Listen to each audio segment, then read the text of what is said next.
Қазіргі таңда техникалардың саны 3 есеге шейін арттырдық, адамдардыкін 4 есеге шейін арттырдық. Жол маусым басында 158 арнайы техника болса, қазір 583 техника шейін жеткіздік. Адамдар саны 220 болатын болса, қазір 988 адамдарға шейін ұлғайттық. Осы жерде қазір 67 шақырым салып.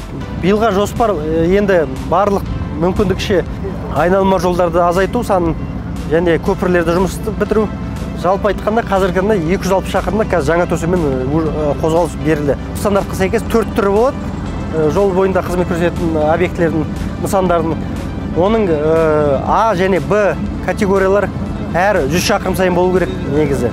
Өйткені көлік жүрісі тоқтау үшін. Оның біріншісі Ақсуайлы кентінде қоямыз деген жоспар бар. Ол тарапта біз жеке меншік инвесторлармен сөйлесудеміз. Біз оларға жер мәселесімен көмектесуге, әкімшілік тарапынан көмектесуге дайынбыз. Ақшатау және Балқашты айналма жолында 7-8 гектарды құрайтын демалу алаңы бар. Соның ортасында А категориясын. Бұдан бөлек жолдың жерінде әр 50 шақырым сайын демалыс алаңдары болады, кішігірім. Сол жерлерге жергілікті әкімшілік арқылы жеке меншік кәсіпкерлерді шақырудамыз.